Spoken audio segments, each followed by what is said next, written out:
Kumusta sa inyong lahat? Ako si Dr. Jose Cruz at ngayon ay susuriin natin ang paksang 5 pinakuluang gulay na nakakapinsala sa kidney. Payo ng doktor na huwag kainin para maiwasan ang dialysis. Mga mahal kong tia-tiyo, may isang katotohanan na ikagugulat ng marami. Ang pinakuluang gulay, isang pagkain na tila inosente at magaan, ay tahimik na sumisira sa kidney ng libu-libong tao araw-araw. Naniniwala pa rin tayo na ang pagkain ng pinakuluang gulay ay simple, malusog at nakakatulong maprotektahan ang kalusugan sa pagtanda. Ang mismong ugali na iyon ay maaring maging isang 2 talim na espada. Pagkatapos ng 10 taong gulang, ang kidney ay parang isang lumang filter na ang kapasidad ay bumababa ng malaki. Gayunpaman, maraming uring gulay kapag pinakuluan ay naglalabas ng maraming potassium, oxalate, purine at nitrate na mga sangkap na pumipilit sa kidney na magtrabaho ng mas mabilis. At ano ang kahihinatnan? Mabilis na tumataas ang creatinine sa dugo, bumubuo ang kidney stones, madalas ang pag-ihi sa gabi, pamamaga ng mga kamay at paa, hindi matatag na presyon ng dugo, at mas malala pa ay kidney failure at lifelong dialysis, isang sakit na ayaw maranasan ng sinuman. Nakakatakot na ang mismong masimpleng pagkain na akala mo ay malusog ay unti-unting nagtutulak sa maraming tao sa bingit ng kidney failure. Ang magandang balita ay lubos na mapipigilan ito nga tiya at tiyo sa pamamagitan lamang ng pakilala sa 5 uri ng pinakuluang gulay na hindi dapat kainin ng madalas. At sa video na ito ngayon, susuriin ko ng detalyado ang bawat uri batay sa siyentipikong ebidensya upang maprotektahan ninyo ang inyong kidney bago pahuli ang lahat. Una, spinach na naglalaman ng maraming oxalate na madaling makabuo ng kidney stones. Marahil ay narinig na ninyo na ang spinach ay napakayaman sa nutrients. Marami pa nga ang nagpapahalaga dito bilang isang superfood dahil sa mataas na nilalaman ng bitamina at mineral. Gayunpaman, para sa mga matatanda, lalo na kapag humina na ang kidney sa paglipas ng panahon, ang pagkain ng maraming pinakuluang spinach ay maaaring maging isang mapanganib na pasanin. Ang pangunahing dahilan ay ang gulay na ito ay naglalaman ng napakataas na antas ng oxalate. Kapag pumasok ang oxalate sa katawan, maaari itong makipag-ugnayan sa calcium upang makabuo ng calcium oxalate stones na isang napakakaraniwan, matigas at mahirap gamutin na uri ng kidney stone. Para sa mga nasa edad at matatanda na ang kidney ay humina na ang function ng pagsala, ang labis na oxalate ay madaling maipon at may dulot ang maraming problema tulad ng sakit sa likod, pananakit habang umiihi at maging ang pamamaga ng urinary tract. Ipinapakita na datos na nutrisyon na sa 100 gram spinach mayroong 970 mg oxalate na napakatas kumpara sa maraming iba pang gulay. Kung kakainin ng madalas, lalo na ang pinakuluan araw-araw, ang kidney ay maghihirap ng doble upang maalis ang labis na dami. Kapag sobra ang trabaho, hindi kayang salain ng kidney ng mabilis at ang oxalate ay lalong dumarami at sa kalaunan ay magiging bato na nagpapataas ng antas ng creatinine sa dugo at ng panganib ng kidney failure. Ito ang nagpapaliwanag kung bakit maraming kasong mataong nag-isip na sila ay kumakain ng malusog na may spinach ay nagkakaroon ng pinsala sa kidney. Kaya, kailangan bang lubusang alisin ang spinach sa dieta? Ang sagot ay hindi. Ang spinach ay mayroon pa ring maraming nutritional value, ngunit ang nga nasa edad at matatanda ay kailangang kumain ng tama at kontrolin ang dami. Ang rekomendasyon ay, kung gusto ninyong kumain, dapat pakuluan muna ang spinach sa kumukulong tubig at itapon ang unang tubig dahil ang karamihan sa oksalate ay natutunaw sa tubig at sa gayon ay nababawasan ang pasanin sa kidney. Bukod pa rito, dapat lamang itong kainin ng maksimum na 1 hanggang 2 beses sa isang linggo at bawat beses ay kaunting dami lamang, lalo na ang mataong nagkaroon ng kidney stones o may kasaysayan ng sakit sa kidney ay kailangang limitahan ito ng husto o mas mabuti pa. Palitan ito ng dahon gulay na may mas kaunting oksalate tulad ng pechay, bok choy at amaranth culitis para mas ligtas. Sa madaling salita, ang spinach ay hindi masamang gulay, ngunit para sa katawan na lagpas na sa edad na 60, ang pag-ingat ay lubhang kinakailangan. Ang pagkain ng tamang uri at sa tamang paraan ay parehong makikinabang sa mga sustansya at maiwasan ang panganib ng tahimik na pagbuong bato at pagbaba ng function ng kidney. Ito ang mahalagang prinsipyo upang maprotektahan ang inyong malusok na kidney araw-araw. Ikalawa, kangkong na naglalaman ng maraming purine na nagpapataas ng uric acid at madaling magdulot ng gout at sobrang pasanin sa kidney. Ang pinakuluang kangkong na may sasawan na patis, bawang, at sili ay isa sa pinakapamilyar na ulam sa mga hapagkainan ng mga Pilipino. Marami pa ring mga tiya at tiyo ang naniniwala na ang kangkong ay mura, madaling lutuin, at may epekto sa pagpapalamig ng atay at paglilinis ng katawan. Gayunpaman, para sa mga may mahinang kidney o may panganib sa gout, ang kangkong ay talagang isang mapanganib na bitak na hindi gaanong inaasahan. Ang dahilan ay ang kangkong ay naglalaman ng maraming purine, isang compound na kapag pumasok sa katawan ay nagiging uric acid. Kung malusog ang kidney, ang uric acid ay sinasala at inilalabas sa ihi. Ngunit kung humina na ang kidney dahil sa edad o sakit, ang dami ng uric acid na ito ay naipon, na nagiging sanhi na mataas na uric acid sa dugo, na humahantong sa gout, arthritis, at sabay na nakpapataas ng pasanin sa kidney. Ipinapakitang datos ng nutrisyon na sa 100 gram ng kangkong, may humigit kumulang 57 mg ng purine. Ito ay medyo mataas para sa gulay. Ang madalas na pagkain, lalo na sa gabi, ay magpapataas ng antas ng uric acid sa dugo ng mabilis na nagdudulot ng seryosong kahihinatnan. Maraming medikal na pag-aaral ang malinaw na nagpapatunay na ang mataas na uric acid sa dugo ay hindi lamang naugnay sa gout kundi sa ring independent risk factor para sa pagbaba ng function ng kidney. Ang taong may mataas na antas ng uric acid ay may mas mataas na panganib na magkaroon ng chronic kidney disease ng maraming beses kumpara sa normal na tao. Nangangahulugan ito na ang pagpapanatili ng ugali ng pagkain ng pinakuluang kangkong araw-araw ay maaring magpabilis sa proseso kampinsala sa kidney na nagiging sanhi ng lalong mabilis na paghina ng mahina ng kidney. Bukod sa purine content, ang kangkong ay mayroon ding iba pang hindi direktang panganib dahil karaniwan itong itinatanim sa mga lawa, ilog at kanal.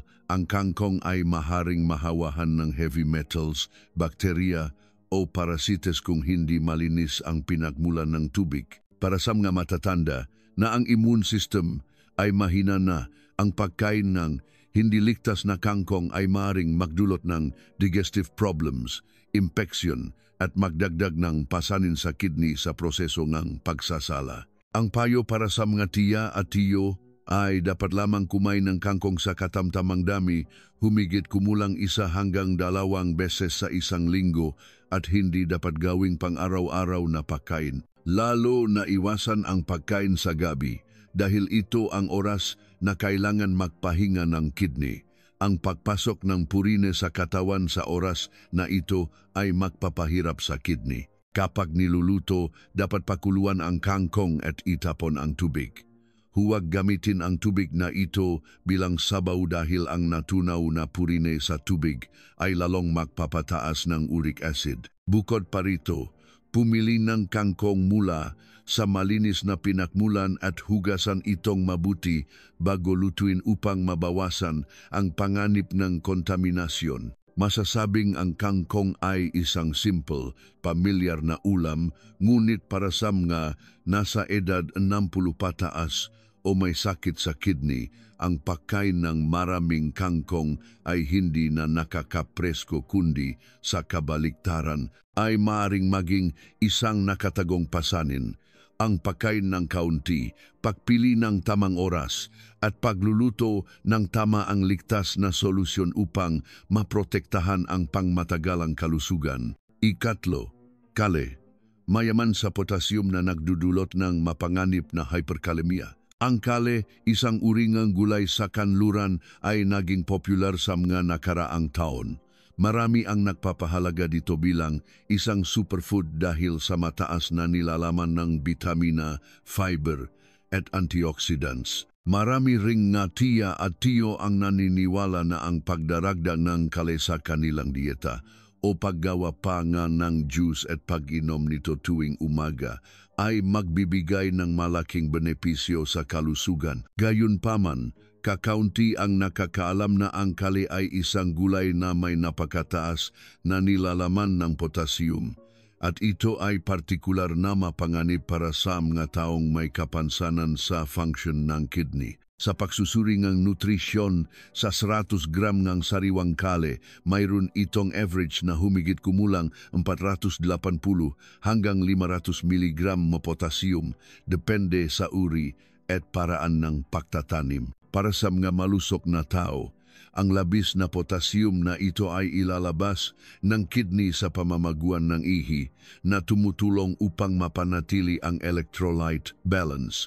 Ngunit para sa mga nasa edad 60 pataas, lalo na ang mga may sakit sa kidney, mataas na presyon ng dugo o diabetes, ang kakayahan ng kidney na maglabas ng potassium ay bumababa ng malaki. Sa ganoong sitwasyon, naipon ang potassium sa dugo na humahantong sa isang kondisyon na tinatawag na hyperkalemia. Ito ay napakadelikado dahil maari itong magdulot ng mairregularidad sa tibok ng puso, pagkapagod, muscle cramps, at sa matinding kaso, biglaang pahintong ng puso. Sa madaling salita, isang mangkok ng pinakuluang kale na tila masustansya ay maaring maging isang ticking time bomb sa katawan kung ang kidney ay hindi na sapat ang lakas upang salain. Ito ang nagpapaliwanag kung bakit maraming organisasyon sa kalusugan ang nagrekomenda sa mga pasyente non-stage kidney disease o mga may mataas na panganib na limitahan o iwasan ang madalas na pagkain ng kale. Ang punto dito ay malinaw na hindi lahat ng pagkain na may label na superfood ay angkop para sa lahat. Para sa mga bata, malusog at aktibong tao, ang kale ay maring isang mahusay na pinagmulan ng nutrisyon. Ngunit para sa mga may mahinang kidney, ang kale ay isang malaking pasanin. Kaya, kung gusto ninyong kumain ng kale, paano ito kakainin ng ligtas? Irerekomenda ni Dr. Jose Cruz na dapat lamang kumain ng kaunting dami, lutuin ng simple, kaunting asin at kaunting pampalasa, at lubusang iwasan ang pag-inom ng puro kale juice dahil magpapapasok ito ng napakalaking dami ng potassium sa katawan sa maikling panahon. Sa halip, maring ihalo ang kale sa mga gulay na may mas kaunting potassium tulad ng upo, patola, at dahon ng ampalaya upang balansehin. Ang isa pang mahalagang punto ay hindi dapat kumain ng kale sa gabi dahil sa gabi kailangan magpahinga ng kidney. Ang pagpilit sa kidney na magtrabahong night shift upang iproseso ang daming ang potassium na ito ay magpapabilis sa paglala ng kidney failure. Sa buod, ang kale ay mayaman sa sustansya, ngunit para sa mga nasa edad 60 pataas, lalo na ang mga may sakit sa kidney, mataas na presyon ng dugo, o diabetes, ang paggamit nito ay kailangan ng labis na pag-ingat. Ikapat, pinakuluang Pininoy atsara na may mataas na sodium at nitrat na sumisira sa glomerular filter at nagpapataas ng presyon ng dugo. Marahil ay magugulat kayo na ang pinakuluang Pininoy at Sara na akala mo ay mas kaunti na ang alat ay nakakapinsala pa rin sa kidney. Ngunit sa katotohanan, ang pamilyar na pagkain na ito ay nagtatago na dalawang malalaking panganib na hindi pinapansin ng marami. Mataas na sodium content at ang pag-ipon ng nitrate na nagiging nitrite. Una, mataas na sodium content. Ang Pininoy at Sara ay karaniwang napakaalat upang pigilan ang masamang bakterya. Kapag pinakuluan, ang daming asin ay natutunaw lamang sa tubig at hindi ganap na nawawala. Ang mga may mahinang kidney, kung madalas kumain, ay magpapapasok pa rin ng malaking daming sodium sa katawan. Ang labis na asin ay magiging sanhi ng pagpigil ng tubig sa katawan na nagdudulot ng mataas na presyon ng dugo, pamamaga, at sabay na nakakapinsala sa maliliit na daluyan ng dugo sa kidney at sa gayon ay binabawasan ang glomerular filtration rate. Kahit ang mga malusok na tao ay pinapayuhan lamang kumain ng 50 hanggang 100 gramo ng Pininoy at Sara araw-araw dahil mataas na ang daming asin dito. Ang ugali ng pangmatagalang pagkain ng maalat ay napatunayang direktang naugnay sa panganib ng chronic kidney disease. Sa madaling salita, kumain man ng Pininoy at Sara o ginagamit bilang sasawan, ang pagpasok ng napakaraming asin ay tahimik na nakakapinsala sa kidney. Pangalawa, ang nitrate at nitrite. Sa prosesong pagbuburong ng gulay sa Pininoy at Sara, ang natural na nitrate sa gulay ay nagiging nitrite. Kapag pumasok ang nitrite sa katawan, maaari silang mag-react upang makabuo ng nitrosamines, isang nakakalason na sangkap na hindi lamang nakakapinsala sa lining ng tiyan, kundi nakakapinsala rin sa glomerular filter ng kidney. Iminumungkahi pa nga ng ilang kamakailang pag-aral na ang dieta na mayaman sa nitrites ay maaring mag-ambag sa pagtaas ng panganib ng paglalasa end-stage kidney disease. Mahalagang tandaan na ang pagpakulo ng Pininoy at Sara ay hindi nag-aalis ng nitrite. Sa makatuwid, ang mga may mahinang kidney na kumakain ng pinakuluang Pininoy at Sara, lalo na sa gabi, ay walang pinakaiba sa pagpilit sa kidney na salain ang mas maraming toxin sa oras na dapat ay nagpapahinga ito. Ang payo para sa mga tiya at tiyo kung mayroon pa kayong ugaling ang pagkain ng Pininoy at Sara ay ayusin ito kaagad. Una, kumain sa umaga sa halip na sa gabi. Pangalawa, kumain lamang ng kaunting dami at lubusang huwag gawing pang-araw-araw na pagkain. At ang pinakamahusay ay unti-unting bawasan ang ugali ng pagkain ng Pininoy at Sara at palitan ito ng mas ligtas na pinakuluang gulay tulad ng upo, patola o dahon ng ampalaya. Ang magulay na ito ay tumutulong sa kidney na magtrabaho ng mas magaan, nagbibigay ng fiber at bitamina nang hindi nagdadala ng pasanin ng asin o nitrite. Makikita na ang pinakuluang Pininoy at Sara ay hindi kasing malusok tulad ng iniisip ng marami. Ito ay isang malinaw na patunay na ang pamilyar na mga ugali sa pang-araw-araw na pagkain minsan ay ang tahimik na sumisira sa kalusugan. Ang pag-ingat sa pagkain at inumin, lalo na sa mamaalat at fermented na pagkain, ay ang susi upang maprotektahan ang kidney at pahabay ng buhay. Ikalima, pinakuluang labong na naglalaman ng cyanide toxins at maraming oxalate na madaling magdulot ng pagkalason at magpapataas ng creatinine. Sa mga pamilyar na gulay, ang sariwang pinakuluang labong ay isa sa pinakamapanganib na kaaway para sa kidney. Ngunit maraming pamilya ang kumakain nito linggo-linggo ng hindi nalalaman. Huwag isipin nasa pagpakulo lang ng mabuti ay nagiging inosente na ang labong.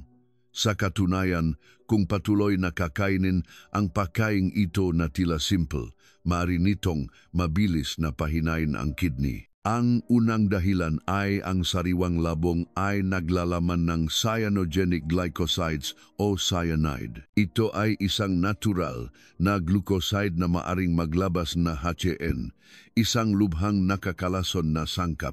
Kung ang labong ay hindi mayos na niluto, ang natitirang dami na pumasok sa katawan ay magdudulot ng matinding pagkalason na may mga sintomas tulad ng pananakit ng ulo, pagkahilo, pagduduwal at hirap sa pahinga. Ang mas mapanganib ay ang atay at kidney ay kailangan magtrabaho ng husto upang neutralisahin at ilabas ang sangkap na ito. At kapag nagtagal ang sitwasyon, labis na nagtatrabaho ang kidney at unti-unting humihina. Ayon sa mga pagsusuri sa 1 kilogram sariwang labong, maaring naglalaman ito ng hanggang 230 mg cyanogenic glycosides, habang ang humigit kumulang 50 hanggang 200 mg cyanide ay sapat na upang maging mapanganib sa buhay. Kahit pakuluan ng maraming oras, hindi ganap na nawawala ang lason. Bumababa lamang sa mas mababang antas kung ang labong ay ibababad at pakukuluan ng maraming beses at itapon ang tubig.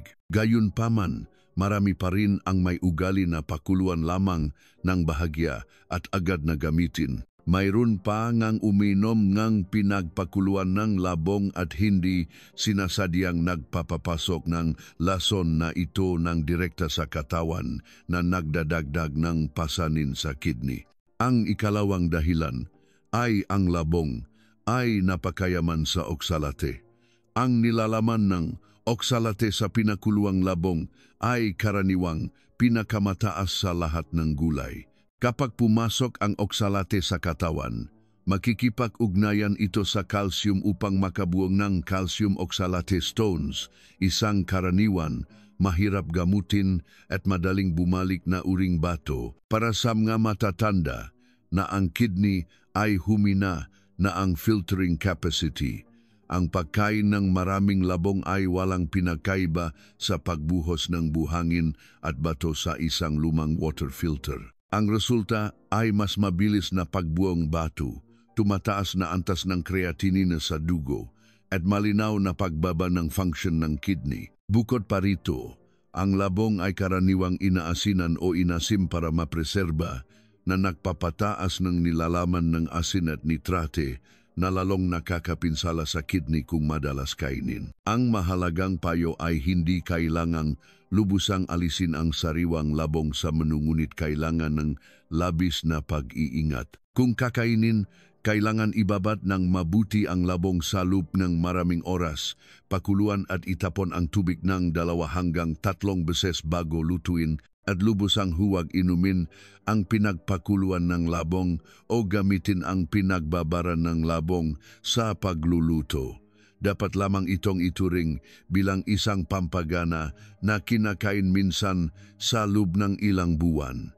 Ang mataong may kasaysayan ng kidney stones, kidney failure, at mataas na presyon ng dugo ay kailangan limitahan ito ng husto o iwasan ng tuluyan. Dahil ang inasnan na labong ay naglalaman din ng maraming asin na lalong madaling makapinsala. Sa madaling salita, ang labong ay hindi kasing inosente tulad ng iniisip ng marami.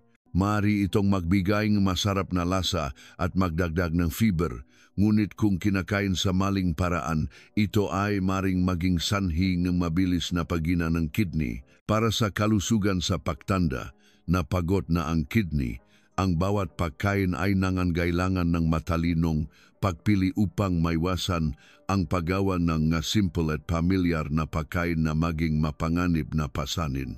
Mga mahal kong tiya at tiyo, ang kalusugan ay nagsisimula sa maliliit na pagpipilian sa pang-araw-araw na pagkain. Kailangan lang nating malaman kung paano pumili ng tamang uring gulay at lutuin ng tama. Ang kidney ay magpapahinga, ang katawan ay gagaan, at ang isip ay mas magiging payapa. Ang malusok na pagkain ay hindi lamang nakakatulong sa pagpigil sa sakit kundi nagbibigay din ng kagalakan. Pagising sa umaga, pakiramdam na magaan ang katawan, madaling maglakad, at masisiyahan sa bawat sandali kasama ang mga anak at apo. Ang pinakamahalaga sa pagtanda ay ang magkaroon ng kalusugan upang mabuhay ng masaya at lubusan sa bawat araw. Kaya mga tiya at tiyo, tandaan na kumain ng tamang gulay sa tamang oras at sa tamang paraan. Ito ang pinakamalaking regalo na may bibigay natin sa ating sarili. At kung nakita ninyong kapakipakinabang ang video na ito ngayon, mangyaring pindutin ang subscribe sa channel ng Dr. Jose Cruz Official. I-on ang notification bell upang hindi makaligtaan ang pinakabagong pagbabahagi tungkol sa kalusugan. At huwag kalimutang ibahagi ang video na ito sa inyong mga kaibigan at pamilya upang sama-samang mapanatili ang malusok na kidney. At tandaan mag-iwan ng komento sa ibaba kung paano ninyo inilapat ang mga pagbabago sa inyong dieta. Nais ko sa inyong lahat ang isang masaya, malusog at mapayapang buhay.